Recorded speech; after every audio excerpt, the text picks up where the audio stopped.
As perguntas já estão lá certinhas. Então, professor, muito obrigado por poder aparecer nesse horário. Desculpa aí pela demora a iniciar.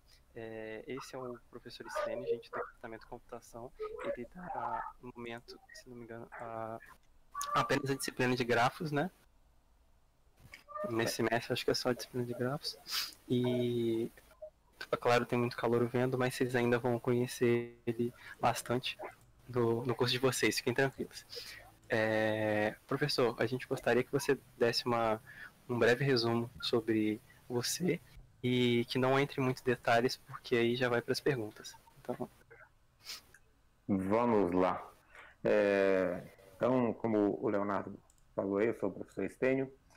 Na verdade, Leonardo, eu estou esse semestre com teoria dos grafos e a turma de algoritmos, mas o estágio é supervisionado do curso de licenciatura em computação. Então tem aí, acho que este semestre, juntando orientações e alunos de disciplinas, mais estágio, devo estar aí com mais ou menos em torno de 120, 130 alunos aí na minha tutela. A ideia aqui é bater um papo e esclarecer dúvidas, trocar experiências, e eu espero contribuir aí com quem está assistindo, seja ao vivo ou quem vai assistir depois de gravar esse bate-papo.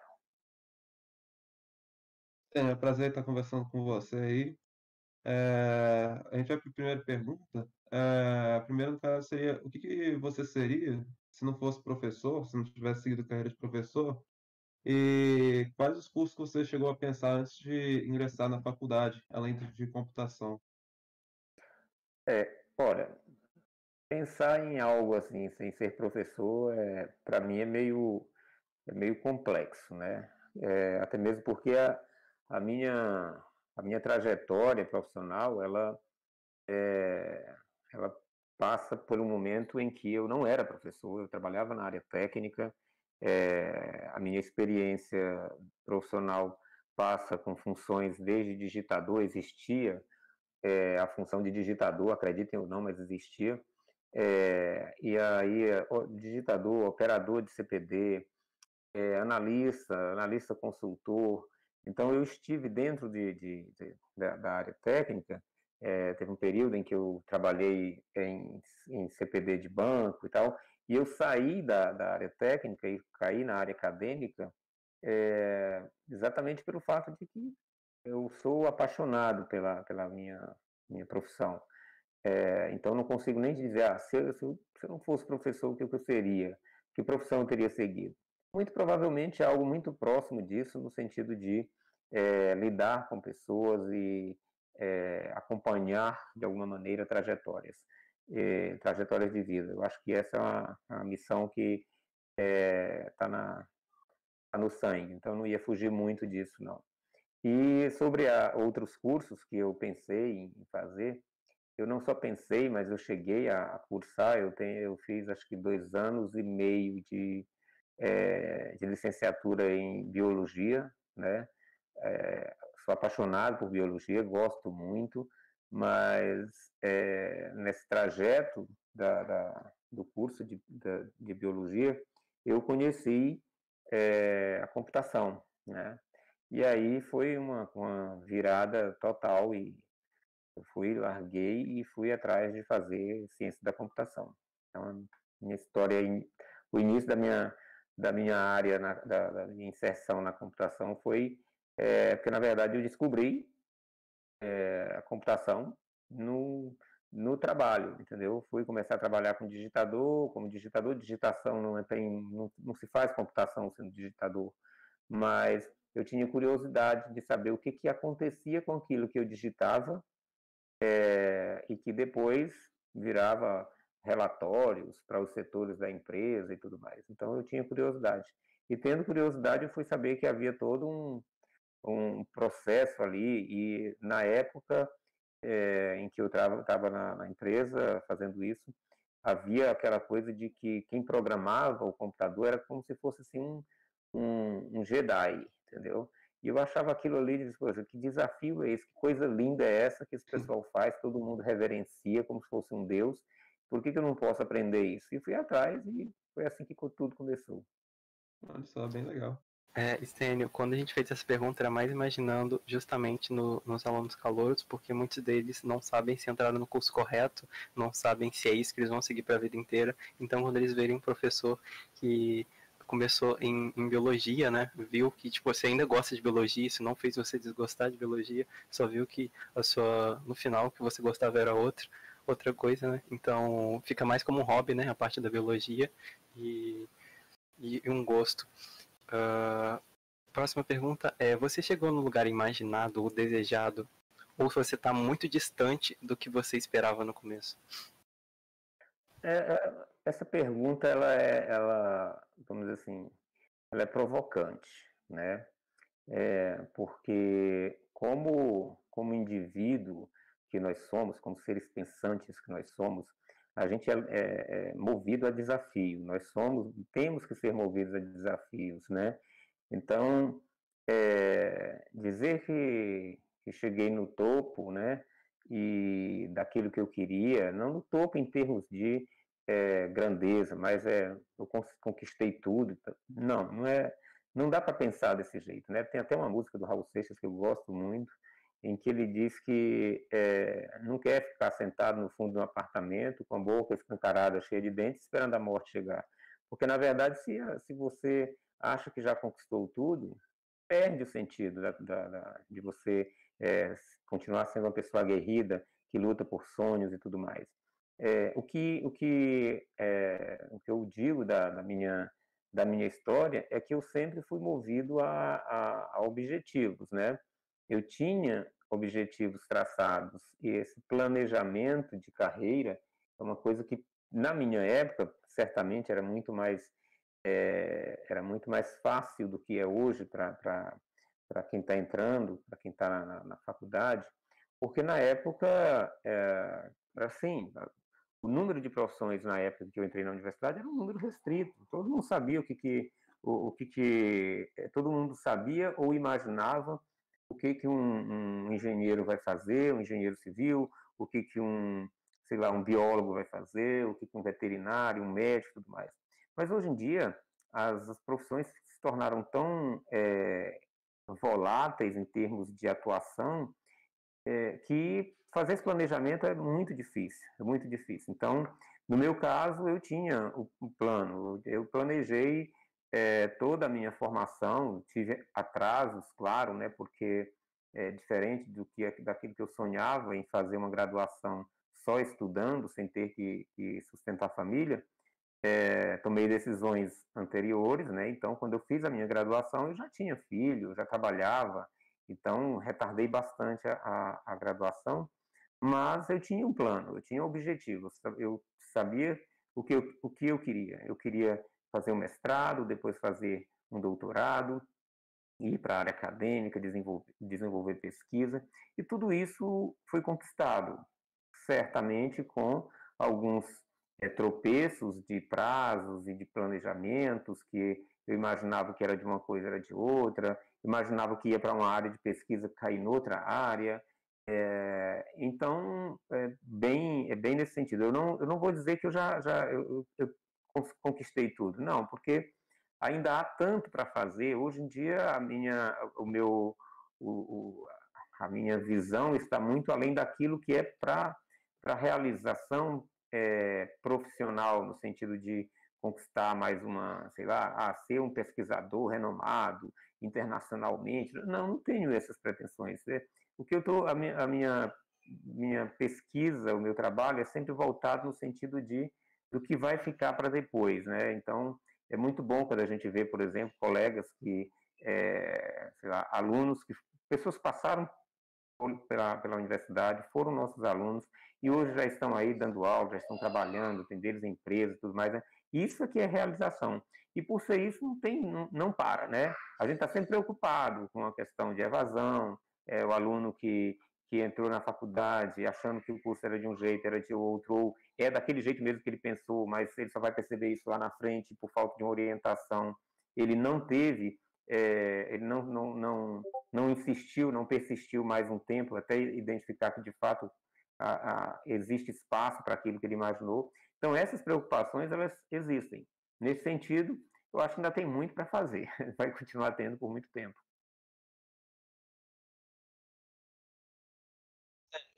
Durante a sua graduação, quais foram as dificuldades que você mais passou durante o curso que você estava fazendo? É, existem dificuldades de ordem variadas, né, de ordens variadas. Por exemplo, a questão do convívio com os colegas, né? Pelo fato diferente da grande maioria dos meus colegas, eu ter que trabalhar, então eu não convivia dentro da universidade. Eu fiquei muito pouco tempo dentro da universidade nos 3 primeiros anos de minha faculdade, porque eu tinha um turno diferenciado no trabalho, eu trabalhava de madrugada, e nas horas vagas, durante o dia, eu tinha que dormir, senão eu não conseguia dar conta, né? Então, isso atrapalhou bastante, porque depois que eu pedi para ser demitido, para ficar só, eu fazer meu horário mesmo, trabalhar como freelance para poder fazer o meu horário e estar dentro da universidade, isso melhorou bastante. Então, a dificuldade em termos de convívio com os colegas melhorou bastante, e com isso veio também o aprendizado de muita coisa que era mais difícil fazer sozinho, né? Porque não se faz uma faculdade, pelo menos na área de computação, na área de exatas, não se faz se isolando. É troca de ideia o tempo todo, o convívio no laboratório ajudou bastante. Então, essa dificuldade inicial existiu, e depois que eu passei a fazer meu horário como freelance, já trabalhando como analista consultor, ainda nem tinha terminado o curso, mas já conseguia tirar uma grana que desse para sustentar a família assim, aí melhorei. Tanto é que eu sempre digo para os colegas que, se você vê o meu histórico antes e depois de sair do banco em que eu trabalhava, você vai dizer que é outro aluno, né? Mas, assim, essa dificuldade existiu.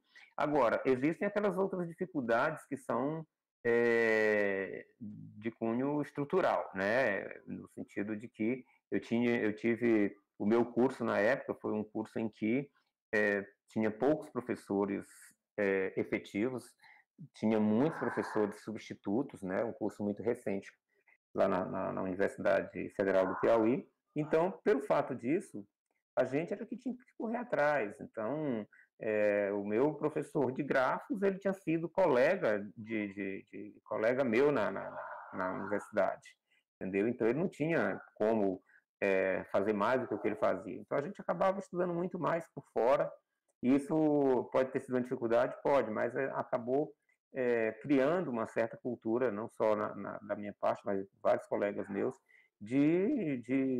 vamos dizer assim, você ser um autodidata, você saber que tem que estudar e que é assim que a vida toca. Isso foi meio difícil. E tem a questão da física 3, né?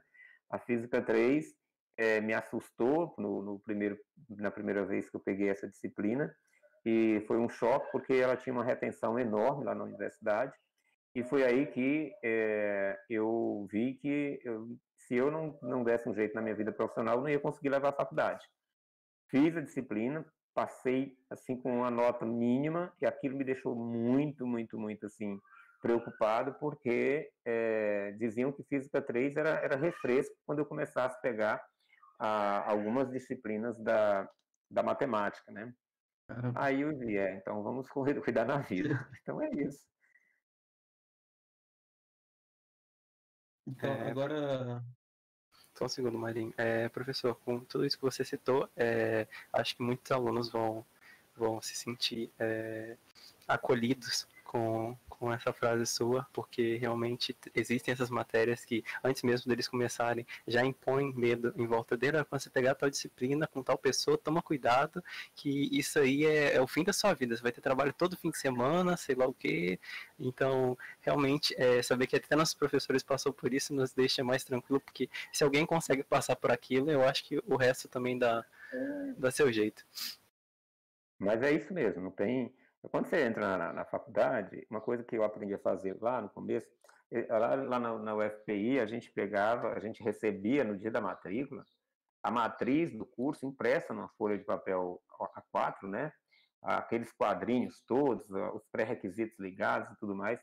E o mais, assim, era uma coisa que dava prazer e às vezes dava frustração, era sair o resultado lá no final do período, você ia riscar os quadrinhos que você já tinha concluído, das disciplinas que você já tinha concluído, né?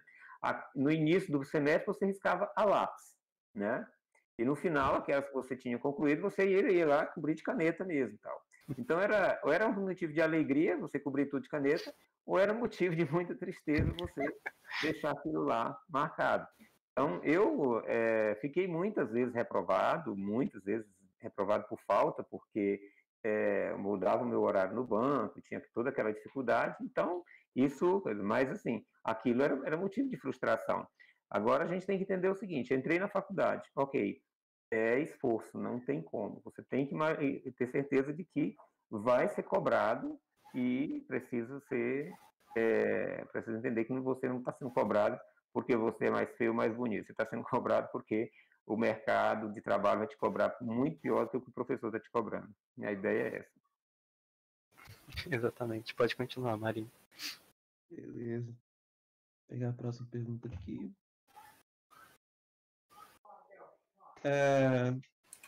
E quais oportunidades que a academia proporcionou para você? Oportunidade?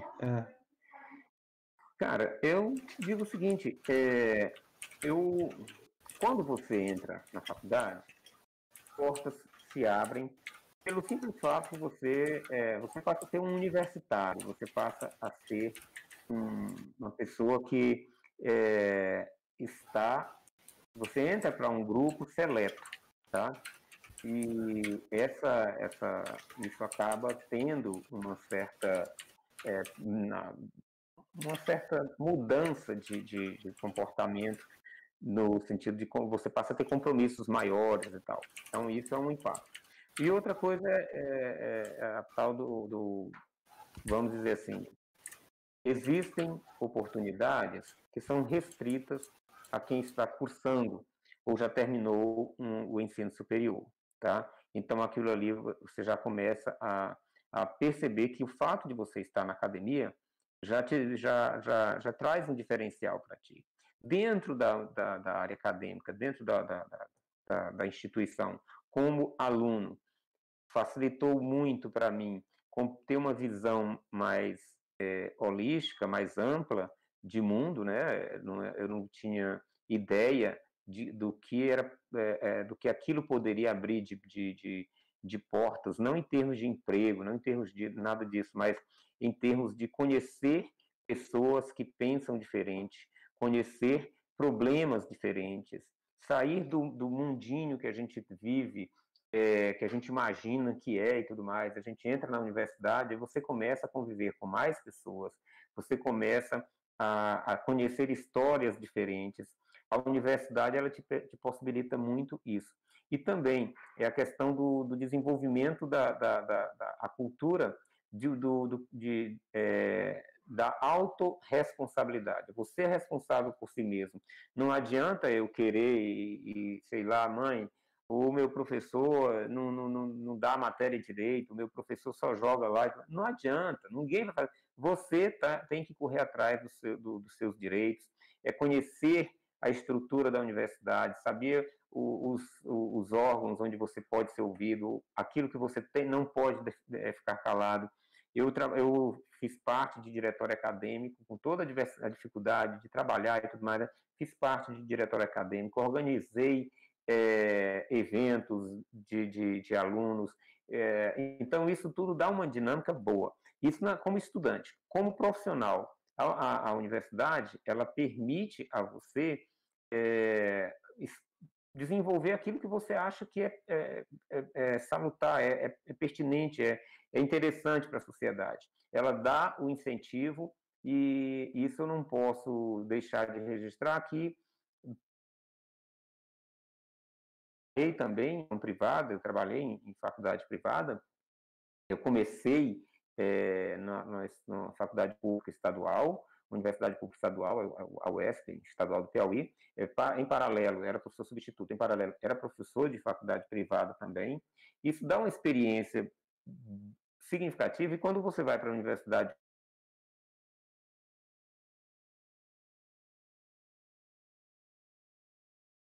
isso foi uma grande contribuição para que eu tivesse desenvolvido, não conseguisse desenvolver aquilo que eu consegui até hoje.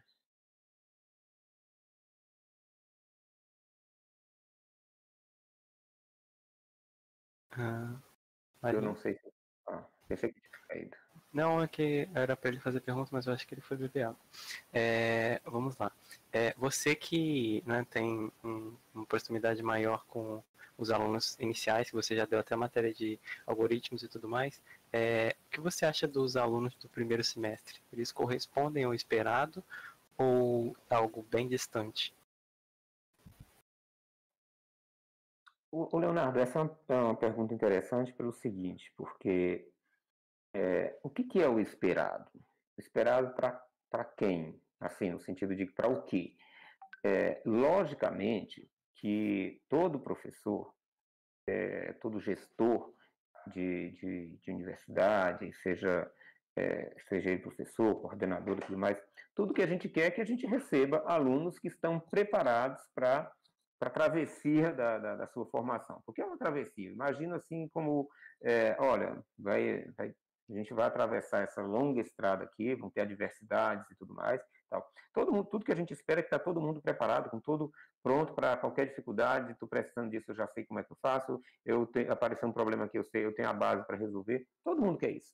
Mas a gente não pode esquecer de que o modelo de educação que nós temos no país é um modelo muito avesso. Né? Avesso no sentido de que, enquanto em muitos países há uma base anterior à academia, anterior à universidade, há uma base muito forte, muito bem estruturada, no Brasil isso está restrito a uma minoria da sociedade. Então, não dá para a gente esperar que a gente vai receber numa turma de primeiro período alunos que não vão ter dificuldades em cálculo ou mesmo em algoritmos, em física e tudo mais. Infelizmente, é isso.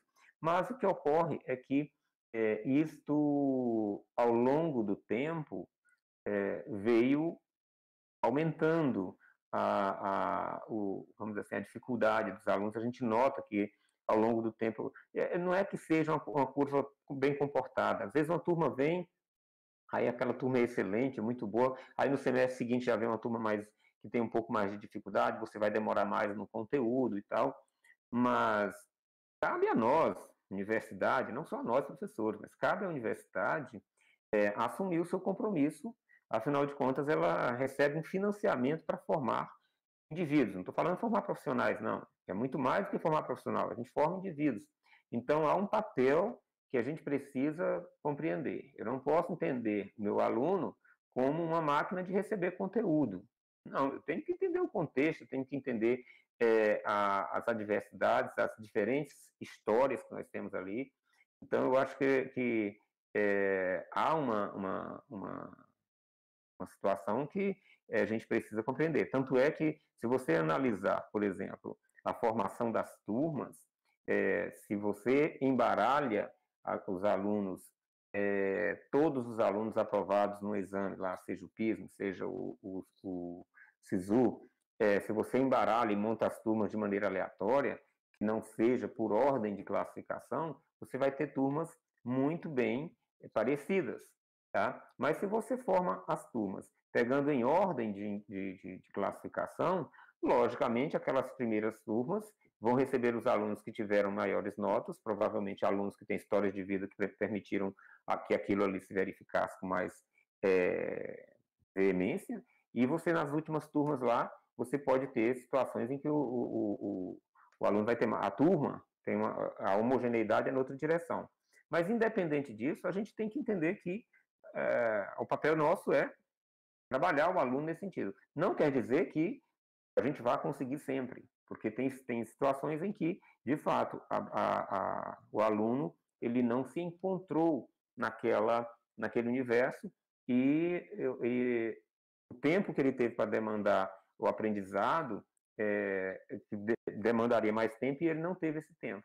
Aí, é claro, a gente vai ter que compreender que ele vai iterar mais uma vez naquela disciplina para criar uma certa maturidade no conteúdo para depois ele seguir adiante. Mas essa é a realidade que nós temos. Muito interessante. Para você que teve a experiência de trabalhar fora da área acadêmica, como que foi essa experiência no mercado? Olha, a minha experiência não é uma experiência muito na área de computação como a gente vê hoje, né? Era na área de computação, mas não era como é hoje. Hoje em dia, essa nossa área ela tem, vamos dizer assim, tem tanta especificidade de função. É o analista de requisitos, é o cara que trabalha com teste e tudo mais. Não existia muito isso, porque era muito de software de prateleira, que a gente chama, né? A gente adquiria o software, né? Pelo menos quando eu trabalhei como analista consultor, eu fazia o processo de identificação das necessidades da empresa, e conforme fosse a realidade da empresa, as necessidades que ela tinha, eu tinha um leque de softwares que eu poderia recomendar, e considerando a saúde financeira da empresa, considerando as peculiaridades do modelo de gestão. Então, isso é um pouco diferente do que é hoje, né? Hoje em dia, é uma empresa que faz tudo isso que eu fazia como um profissional, até um profissional freelance, né? Então, é um pouco diferente. Mas, ainda assim, o que eu posso dizer, né?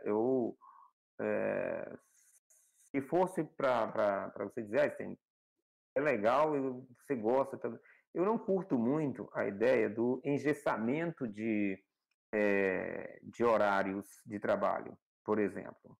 Isso aí é de quem quer ser folgado. Não, não é isso. Engessamento no sentido de que você ter a liberdade de você poder trabalhar em horários variados, muitas vezes cumprindo até uma carga horária muito maior do que uma pessoa que trabalha 6 horas por dia ou 8 horas por dia com intervalo de almoço, por exemplo, né? Mas você ter liberdade de horários no sentido de que você pode produzir quando o momento é mais, vamos dizer assim, promissor, muito bem. Porque, por exemplo, eu trabalho muito de madrugada, eu curto desenvolver de madrugada, né? Quando eu trabalhei, o pouco tempo que eu trabalhei com desenvolvimento, era madrugada. Então, se eu tivesse numa empresa de desenvolvimento de software, em que eu tivesse que entrar 8 da manhã, bater o ponto, meio-dia, sair para o almoço, voltar às 2, sair às 6, esse tipo de situação não me atrai, não me apetece, tá? Então, mas felizmente hoje a nossa área tem muito isso, né? Quem trabalha com desenvolvimento sabe, é o home office, que é uma realidade, né? A flexibilidade de horários é bem interessante. Mas é mais nesse sentido, muito tranquilo para mim, tirando esse aspecto de ter que engessar o horário de trabalho. Muito interessante, muito interessante. Léo, você quer fazer a próxima pergunta ou eu faço? Deixa o nosso apresentador falar aí. E como que foi a sua pós-graduação? Como foi? Foi sofrida. Não tem, assim, um capítulo, cada período da nossa formação, né? Pelo menos eu enxergo desse jeito, né? São capítulos que você vai colocando aí, não capítulos de conteúdo, de conhecimento, não, capítulos de vida mesmo. Tanto o meu mestrado quanto o meu doutorado foram na Universidade Federal Fluminense. Você está aqui em Juiz de Fora, eu assim, tenho uma aproximação muito grande com o pessoal da UF, né? Fatoro foi meu orientador de mestrado, por exemplo. Até recentemente ele está me pedindo aí para mandar aluno para ele, para a gente trabalhar pesquisa em conjunto, mas então, maravilha, maravilha. O que ocorre é que é maravilha depois que passa, né? Porque o que que acontece? Você, numa realidade que quem está aqui em Juiz de Fora vai fazer um mestrado ou um doutorado ali no Rio, não é a mesma coisa de uma pessoa que está lá no Piauí, isso, sei lá, há 20 anos, sai lá do Piauí para fazer um mestrado lá em Niterói, no estado do Rio de Janeiro, mas não é a mesma coisa, porque quando se faz isso, você sabe que não dá para ir no final de semana em casa, você sabe que ir em casa sai muito caro.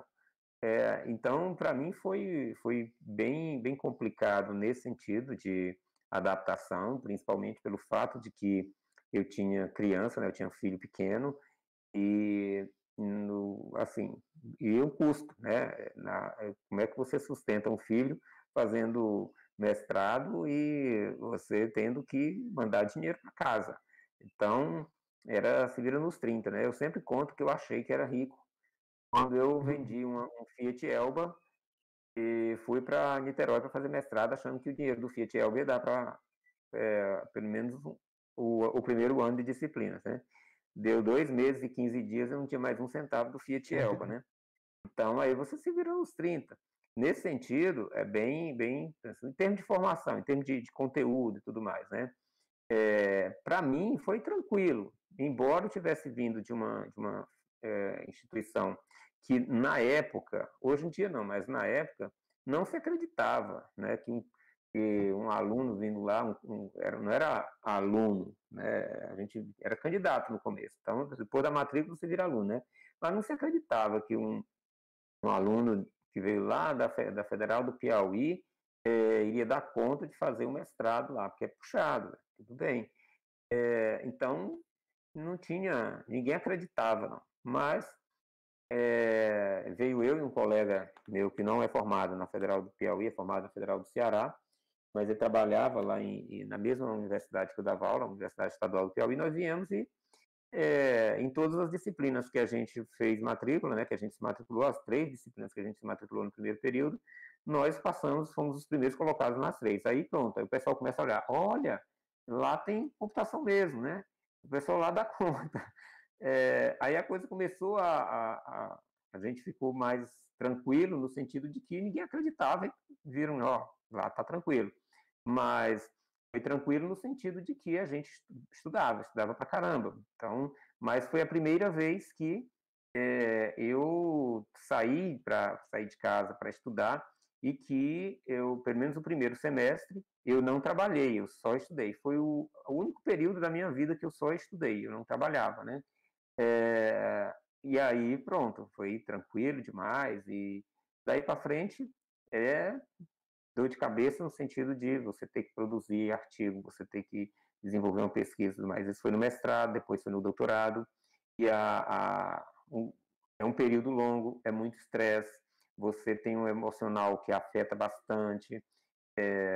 Eu já era divorciado na época, então não foi o meu divórcio não foi por conta da pós-graduação, mas eu terminei um relacionamento longo durante o período do mestrado. Agora, isso só foi o stand? Não, se você for atrás, tem muitos casos assim, principalmente quem sai de casa para longe. Mais. Então, por que eu estou dizendo isso? Porque você tem que ter um preparo emocional muito grande para você fazer um curso desse. Porque vai te exigir muito, não é uma graduação, é um mestrado, é um doutorado. E isso exige bastante dedicação, a cobrança, o prazo. É diferente você na graduação, você vai perdendo, vai matricular e tudo mais, você leva um longo tempo para terminar. Mestrado, doutorado, não existe isso. Escreveu, não leu, você está desligado, você jogou fora seu tempo, você gastou dinheiro e tudo mais, volta para casa e acabou-se. Então a pressão é muito grande. Eu ficava imaginando, se não der certo, se eu não conseguir, e se eu não conseguir defender, depois de ter saído, deixado tudo para trás, família e tudo mais, como é que eu volto e digo, olha, não passei, não deu certo, não consegui. Então, essa pressão é punk. Mas, se fosse fácil, todo mundo faria, né? Então, é assim. Você quer um diferencial na sua formação? Enfrenta, bate cabeça, não baixa a cabeça, enfrenta e vai e conquista. É assim que você tem que pensar. Eu acho que vou ver toda essa experiência, principalmente agora, nesse momento que eu tô. Meu marido tá no mestrado. É assim. Sofrendo, tadinho. Stênio, Ah, a saúde dos alunos é muito importante, mas como anda a saúde mental dos professores também? Como é que tá a situação? mas olha, você está falando agora no RE ou antes? Pode As dar Dois. uma divisão de água aí, pode falar do antes e do pode mandar depois. dos dois. Então vamos lá. Ô, cara, é o seguinte, é, o, é difícil falar de saúde do professor. Eu falo de saúde do que eu conheço. Eu, por exemplo, né? Mas eu não, bom, não sei se meu colega ali que está sorrindo e tudo mais, ele está quase matando um ou está cometendo suicídio. Não, não sei disso, né? O que eu sei é que a pressão para a gente, ela vem de muitos, de muitos aspectos, né? Você tem os prazos para cumprir, né? Você tem uma produção que você tem que ter para poder você progredir na carreira.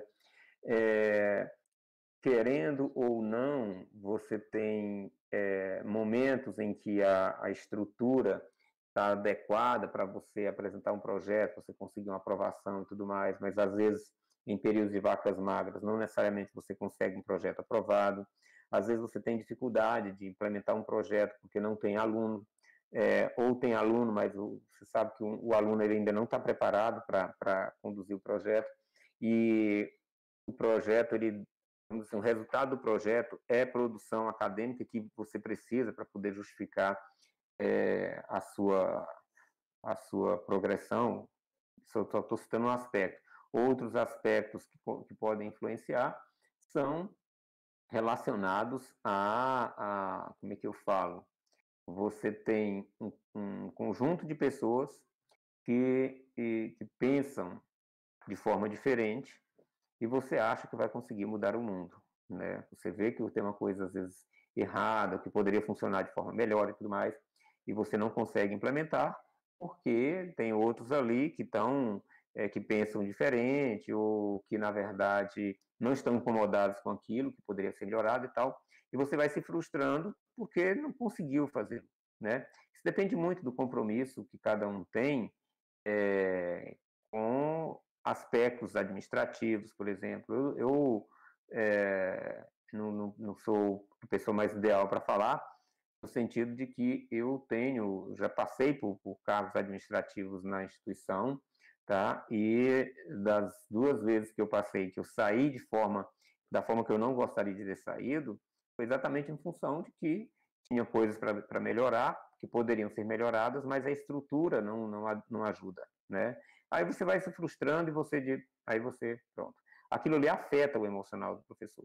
Agora, deve afetar no sentido do convívio com os pares, é uma reunião de departamento, é uma reunião de um colegiado disso, daquilo e tudo mais, né? Em sala de aula, eu acho, vamos dizer assim, inaceitável que a pessoa leve essas questões ou se deixe afetar por essas questões dentro da sala de aula. Eu, pelo menos, sempre digo, né, que a sala de aula é a minha melhor terapia, porque chega lá, eu esqueço de tudo e às vezes os alunos até acham que eu pego pesado, que eu cobro demais e tudo mais, mas não tem nada a ver com os problemas outros da parte de administrativo que tem. Tem muito na questão de que eu sei que se eu não fizer daquele jeito, o teu chefe daqui a pouco vai te cobrar uma coisa que você não vai saber fazer. Ou uma outra disciplina que você está fazendo lá na frente, você vai precisar daquele conteúdo e não vai ter base para fazê-lo. Então tem muito isso.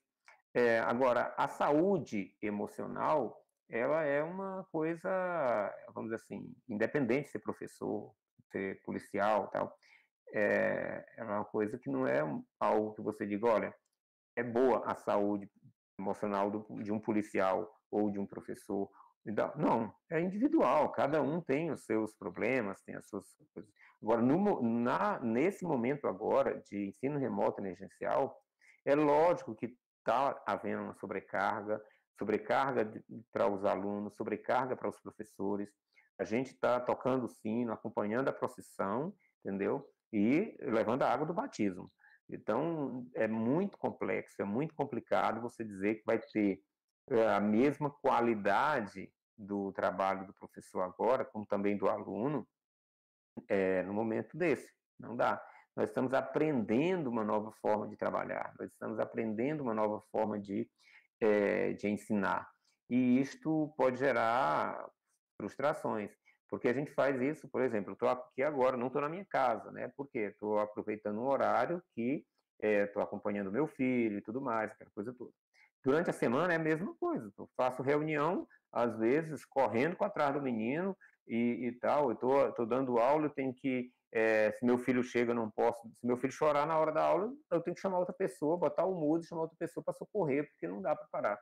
Isso tudo é um cenário que acaba gerando intempéries emocionais, tá bom? Mas, ainda assim, a meu ver, nada justifica o professor traduzir isto vamos dizer assim, um desleixo com o acompanhamento do indivíduo que está lá no outro lado, né? Essa é a minha premissa.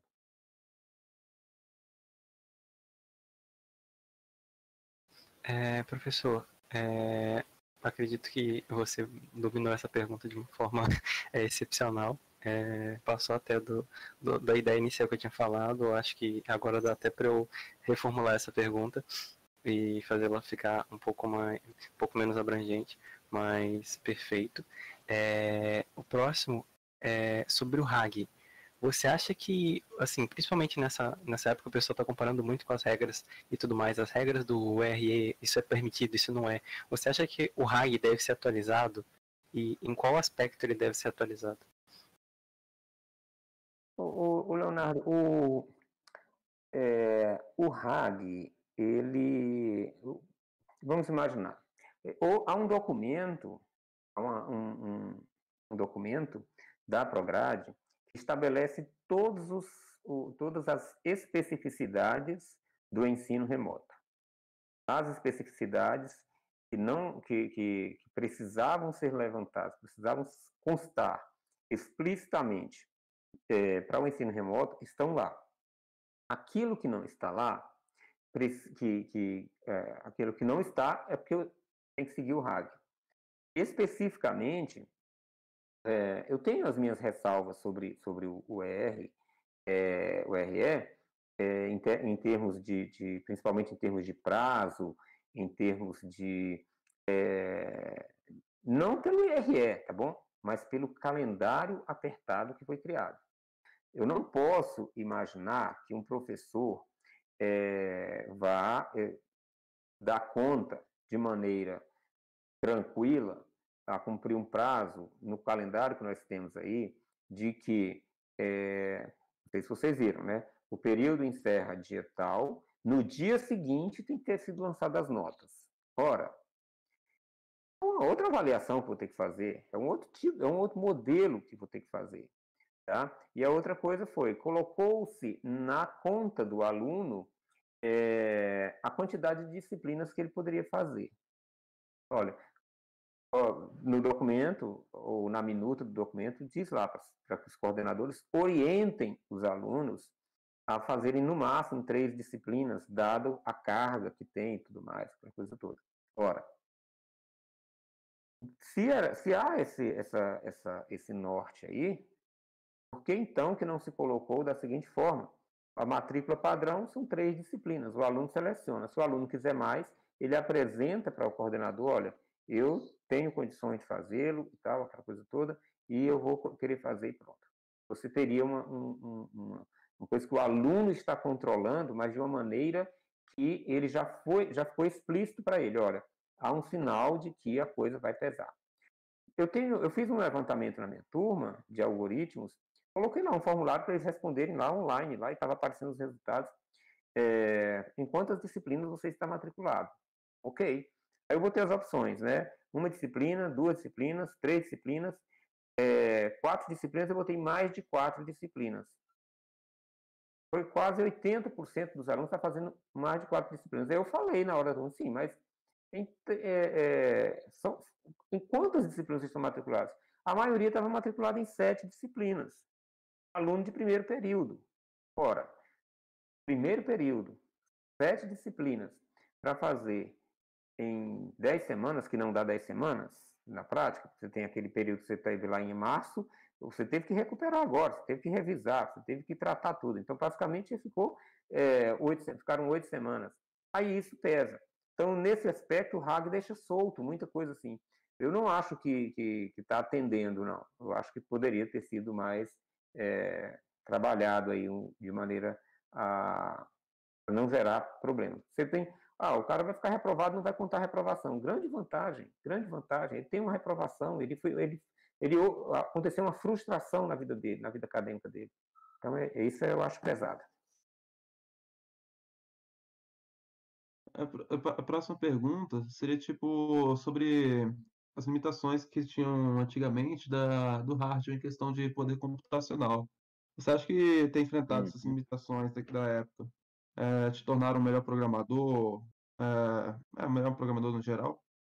Principalmente questão porque hoje em dia o pessoal, nos trabalhos que eu vejo de ED2 e de grafos, o pessoal acaba estourando memória demais por achar que tem memória infinita. Só que antigamente todo mundo tinha conhecimento dos hardwares que tinha no laboratório, era alguma coisa muito pequena e tive muitos professores que ainda usaram disquete, então acredito que o funcionamento é completamente diferente e o refinamento do algoritmo de vocês tinha que ser muito superior ao que o pessoal utiliza hoje em dia.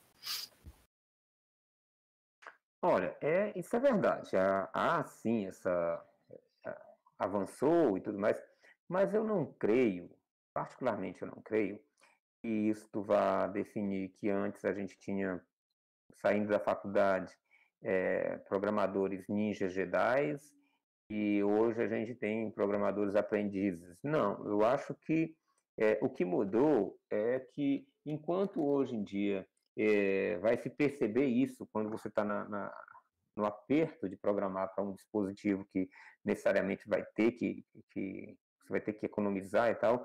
Por exemplo, o pessoal que vai lá para engenharia, né, que vai fazer engenharia mecânica, engenharia elétrica, que vai programar para microcontrolador, por exemplo, eles passam por esse perrengue ainda hoje, porque o microcontrolador continua tendo as restrições de armazenamento, continua sendo o mesmo, até coisas que é muito mais difícil programar assim do que programar para você gravar o programa no disquete, que a gente lambia bit mesmo para poder caber o programa no disquete, né? Mas, independente disso, hoje, embora os nossos pupilos demorem muito para perceber isto, né? A gente tenta, de vez em quando, dar uma alertada nisso aí e tal, mas, ao mesmo tempo que eles têm esse delay para pegar nisso, eles aprendem outras coisas que na nossa época não tinha. Assim, o que você tem vamos dizer assim, de recursos hoje, estruturas de dados já bem mais desenvolvidas e tal, eu acho que acaba compensando uma coisa na outra. Agora, claro, quem quer ficar mais, vamos dizer assim, mais preparado para o núcleo duro, vai programar em linha de comando, vai programar shell, vai fazer de tudo para implementar seus próprios objetos e tudo mais. Isso faz um bem enorme, porque você acaba tendo uma versatilidade na sua formação, que você muda de linguagem, muda de paradigma. Eu estou agora no paradigma funcional. Você pega, assimila rapidinho para você passar a programar numa linguagem funcional. E essa coisa, para quem programa, por exemplo, orientado a componente, por exemplo, vai programar num Lisp da vida, num Haskell, alguma coisa, alguma linguagem funcional, vai sofrer até sei lá como, né? Então, você vai, principalmente se você vai se aprofundar em alguma área, ou vai fazer pesquisa e que vai precisar daquilo ali, né? Eu lembro que a primeira vez que eu programei em Lisp, eu achei aquilo ali a coisa mais maravilhosa do mundo, né? Porque tudo é função, é função que chama função, que chama função e tal. E outros colegas, isso foi no mestrado, outros colegas tiveram dificuldades assim que eu ficava vendo assim, como pode programar numa linguagem e ter essa dificuldade toda, né? Porque você passa a dominar muito mais, você controla mais está mais preocupado com o hardware, você está preocupado com o funcionamento, como a máquina vai processar aquilo ali. Eu lembro quando eu programei para microcontroladores, nos microcontroladores PIC que a gente tinha lá na faculdade, e era a coisa mais maravilhosa, fazer uma repetição em assembly, cara, muito lindo, muito lindo.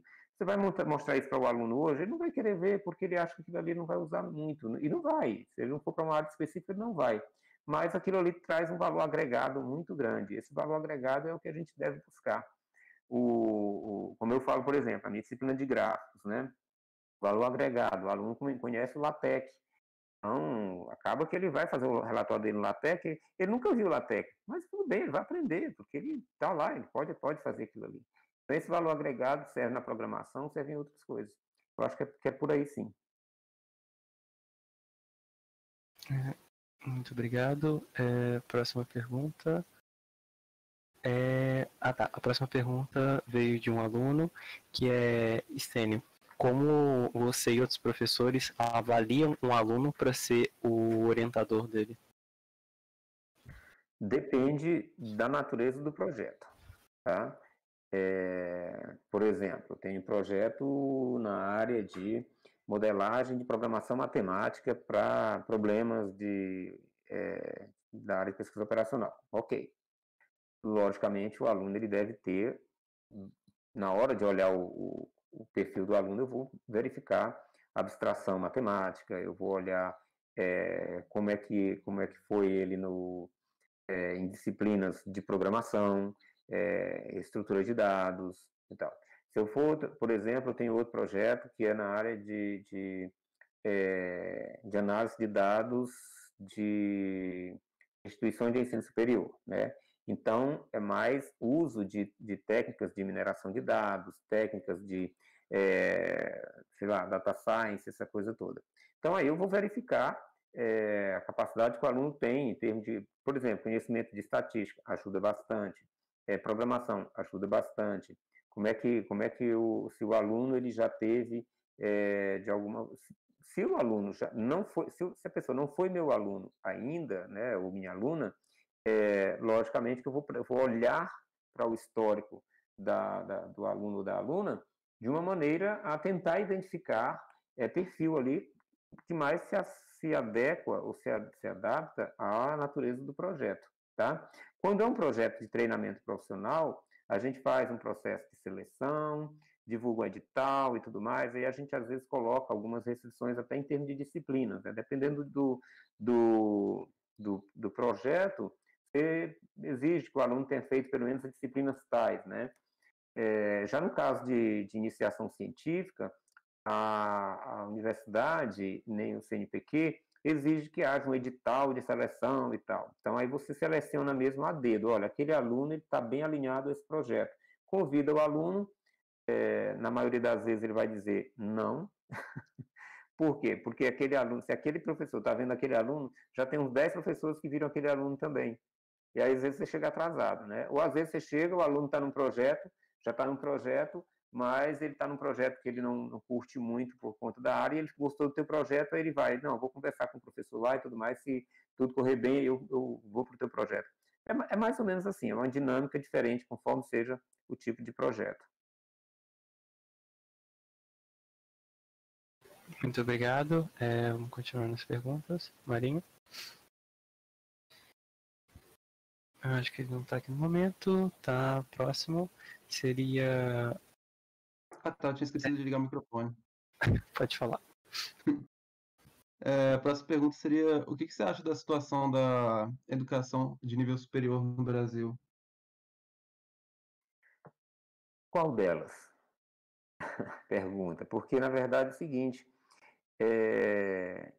nós temos, como você falou, no Brasil, eu vou colocar todo mundo no mesmo balaio, tá?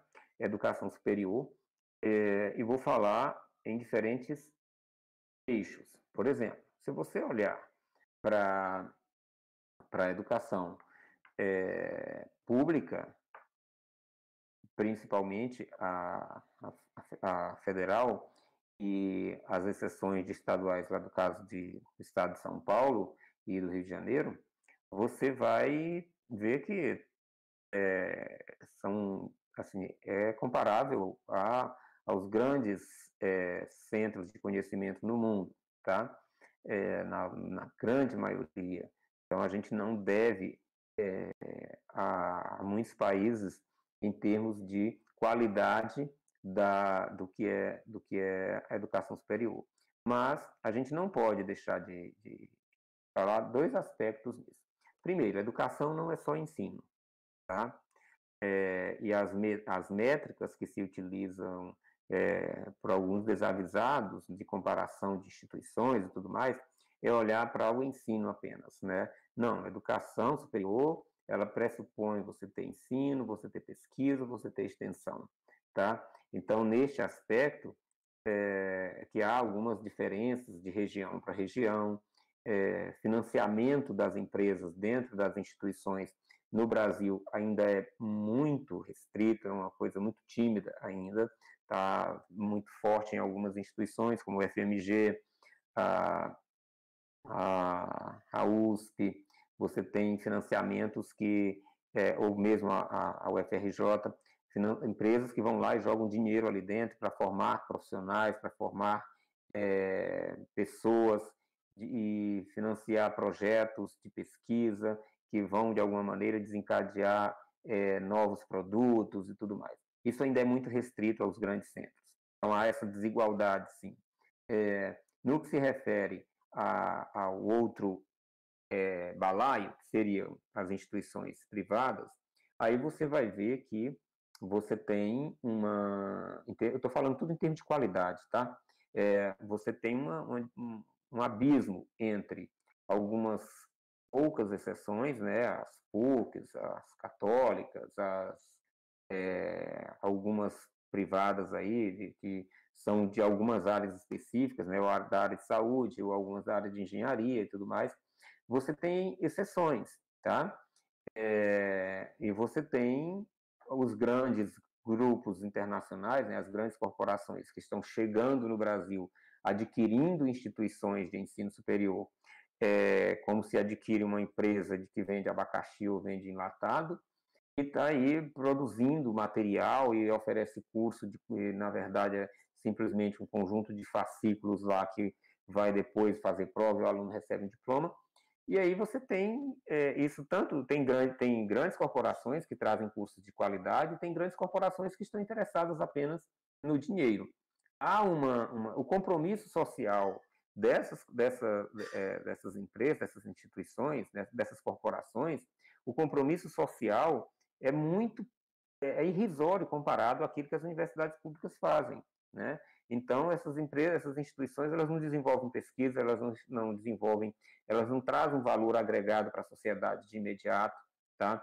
Elas não têm programas de cunho social. Então, quando a gente coloca na balança aí você vai ver o peso que é, a contribuição que é as instituições públicas comparadas às instituições privadas no que se refere à educação superior. Tá? Então, em geral, com as devidas exceções, nas instituições privadas você tem ensino superior, você não tem educação superior. Isso faz uma diferença enorme, enorme. Aí você vai ver o impacto disso, o dano que isso causa na sociedade, quando você vai ver em alguns municípios aí, em escolinhas, as instituições chegam e montam um curso superior e que está sendo dado lá por sei lá quem, que eles contratam na própria região lá e tal, e está lá, é um curso superior, mas que é simplesmente algumas aulas que são dadas lá e tal. Você não forma o cidadão, né? Então, nesse aspecto, eu acho que isso precisa ser pontuado, no que se refere à educação superior no Brasil. Essa aqui é um pouco grande, mas vou separar em duas partes. O que você acha desse tipo de conversa com os professores? Ela deveria ser mais frequente, mais aberta, porque muito pouco a gente vê ou ouve dos professores falar sobre os assuntos da faculdade em si, das matérias, das disciplinas, ou até da sua própria vida, e isso é muito enriquecedor para os alunos. O que você acha disso? Assim, até pelo fato de futuramente eu vou convidar você novamente e outros profissionais que trabalham com você, e como isso seria recebido deles, se essa ideia é boa, se não é, como que posso espalhar isso para eles? Olha, eu não acho, tenho certeza, isso é muito bom, isso é necessário, né? Mas a escalabilidade desse tipo de ação, né? Ou seja, isso crescer, isso depende muito de outros aspectos que acabam concorrendo com aquilo que a gente faz no dia a dia. Por exemplo, né? Um evento no sábado e tudo mais, pô, muito tranquilo, mas é mais fácil de você conseguir uma agenda, porque hoje a Luciana está, no meu caso, né? A Luciana está com o Alexandre e tudo mais, tranquilo, e a gente não tem outra aula, a gente não está preparando, quer dizer, até estou preparando. Enquanto eu estava esperando entrar na aula, eu estava preparando um questionário para botar na turma e tudo mais. Então, a correria é muito grande. Acaba que esse processo pode não ser tão fácil por conta da correria que existe. Agora, seria interessante se nós tivéssemos um calendário anual, 2 vezes por ano, ou uma vez em cada semestre, por exemplo, em que aquilo já fizesse parte da cultura do departamento ou do instituto, de maneira que fosse aquele evento que todo mundo está esperando, né? Hoje a gente vai bater papo com o professor. É um bate-papo, não é aquela coisa... Porque quando você fala palestra, aí já fica aquele negócio, vai vir uma palestra, meu Deus do céu. Tal. Qual é o tema? Será que isso vai me agradar? E tudo mais, né? Quando você fala bater papo, conversar, falar sobre história de vida, falar sobre carreira, falar sobre decisões que, sei lá, depoimentos que podem me ajudar a entender melhor a minha trajetória na universidade. Quando você começa a falar desse jeito, aí pode ser que atraia mais alunos para assistirem, né? E também mais colegas. Entendeu? Eu acho que é possível perfeitamente levar essa ideia adiante. Muitos colegas não vão nem se sentir nem um pouco, sei lá, desafiados, pelo contrário, eles vão se sentir muito à vontade para falar sobre suas percepções sobre a universidade, sobre a sua formação, sobre a formação dos alunos e tudo mais. Eu acho que é por aí, tá? Fica até a dica mesmo de fazer isso algo perene, né? Agradeço. Realmente tínhamos esse medo pelo motivo de que, igual você falou, você estava preparando algo para a turma antes de entrar aqui. Só que a gente tinha medo dos professores acharem, mais trabalho com a universidade, eu já faço muita coisa para a universidade, eu já faço muita coisa para os alunos, vou ter que fazer mais coisa com os alunos no horário que não é de trabalho. Então, a gente ficou com muito isso, se os alunos iriam aceitar isso como um evento fora da faculdade, lógico, nós somos um grupo de cunho completamente institucional, cravado no departamento, e só que essa conversa é totalmente fora, não estamos falando aqui algo sobre matérias específicas, sobre só a prova que você vai ter depois, a gente está falando sobre coisas do mercado de trabalho, coisas que podem te ajudar e tudo mais. Então, realmente a gente tinha esse medo de como seria recebido esse convite de evento, como algo ruim e mais trabalho para o professor. A próxima parte... Preocupando que no final de semana a gente trabalha de qualquer jeito. Ok. Outra parte era sobre bolsa de iniciação científica e treinamento profissional. Como que você consegue isso? Se é difícil ou não? Quais são os desafios que os alunos devem esperar? E se vale a pena pegar alguma mesmo sendo voluntário? Vamos lá. Como se consegue? Com um bom IRA. O IRA é uma coisa que ajuda muito, muito.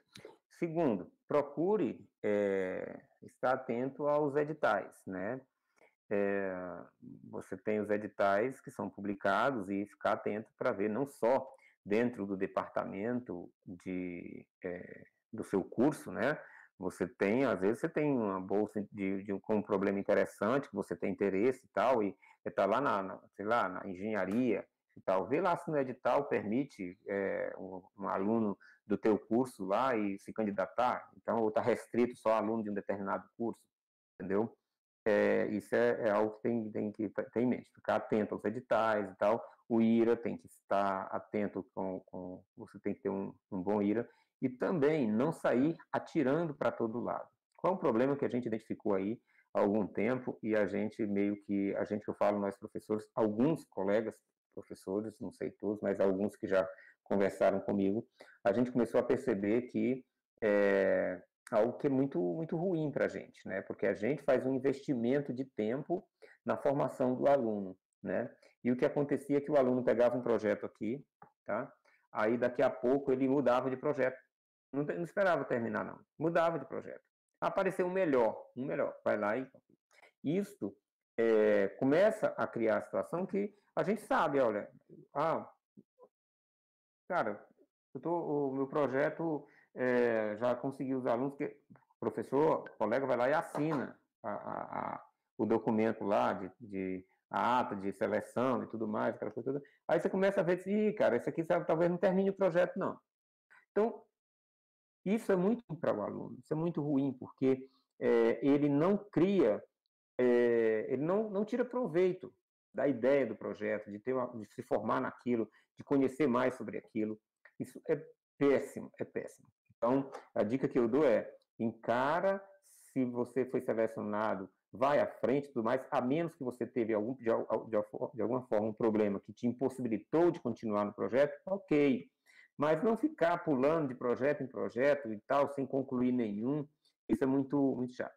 É claro, a gente entende quando o aluno sai de um projeto de treinamento profissional e vai para uma bolsa de iniciação científica. Por que a gente entende? Porque a bolsa de iniciação científica, seja ela voluntário ou remunerada, um trabalho de iniciação científica, para o histórico do aluno, tem um valor muito mais significativo, e ele vai desenvolver, vamos dizer assim, de uma maneira já muito alinhada aos temas de pesquisa do responsável pelo projeto, do professor responsável pelo projeto, e quiçá dali ele já vai desenhar sua trajetória rumo a um mestrado, onde ele vai ser acompanhado por aquele professor, ou vai ser indicado por aquele professor para alguém em outra instituição, porque desenvolveu aquele tema de pesquisa. Aí, quando é nesse caso, a gente até entende, o cara sabe do treinamento profissional para fazer uma iniciação científica, que legal, cara, tá avançando e tudo mais.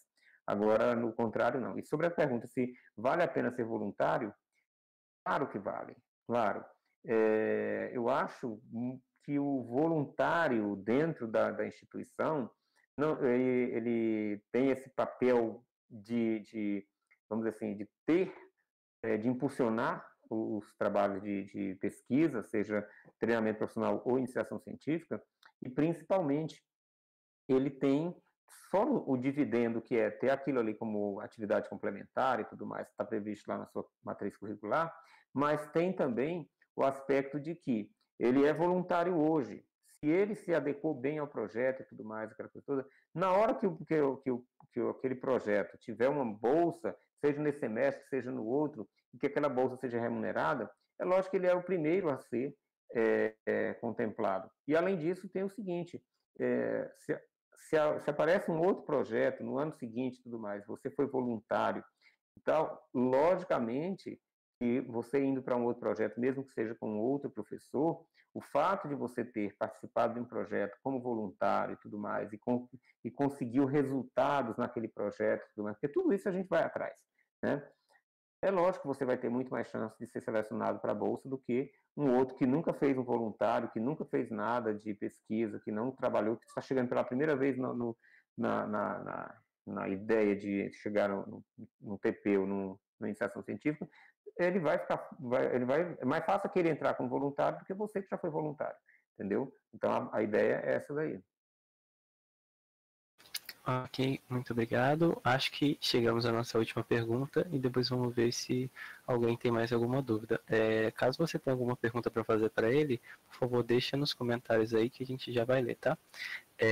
A última parte seria, você teria algum conselho ou algumas sugestões para dar para os alunos que estão assistindo?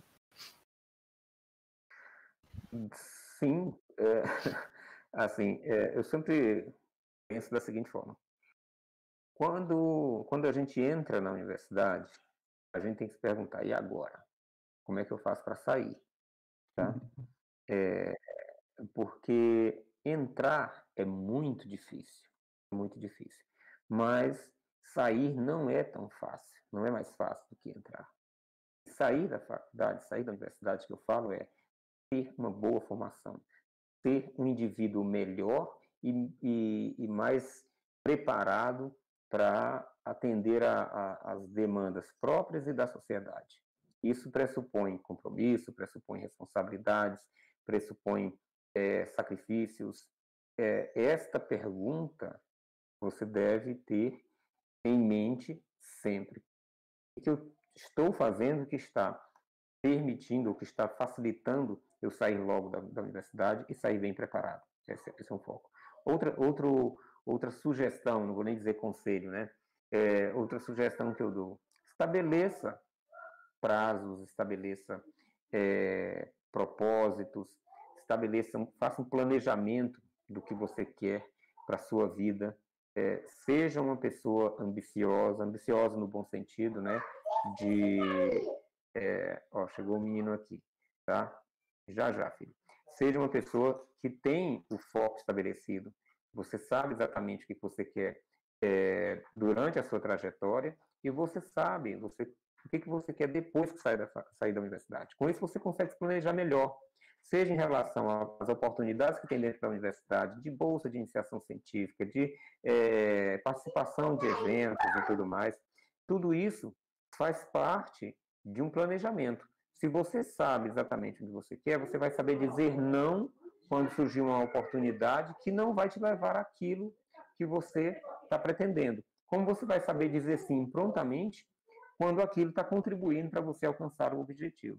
Então, estabeleça isso, não só ao longo da tua trajetória dentro da universidade, mas o que você quer ser, como você quer estar em termos profissionais, com 2 anos de formado, e depois de 4 anos de formado, o que você quer ter? O que você quer ser? Você vai continuar se capacitando? Você vai querer fazer, sei lá, uma pós-graduação? Você vai querer estudar fora? Você vai querer fazer um mestrado no outro país? Você vai querer atuar dentro de uma multinacional? Que área é essa que você quer participar? Estabeleça aquilo que você está planejando, que você pretende em termos profissionais.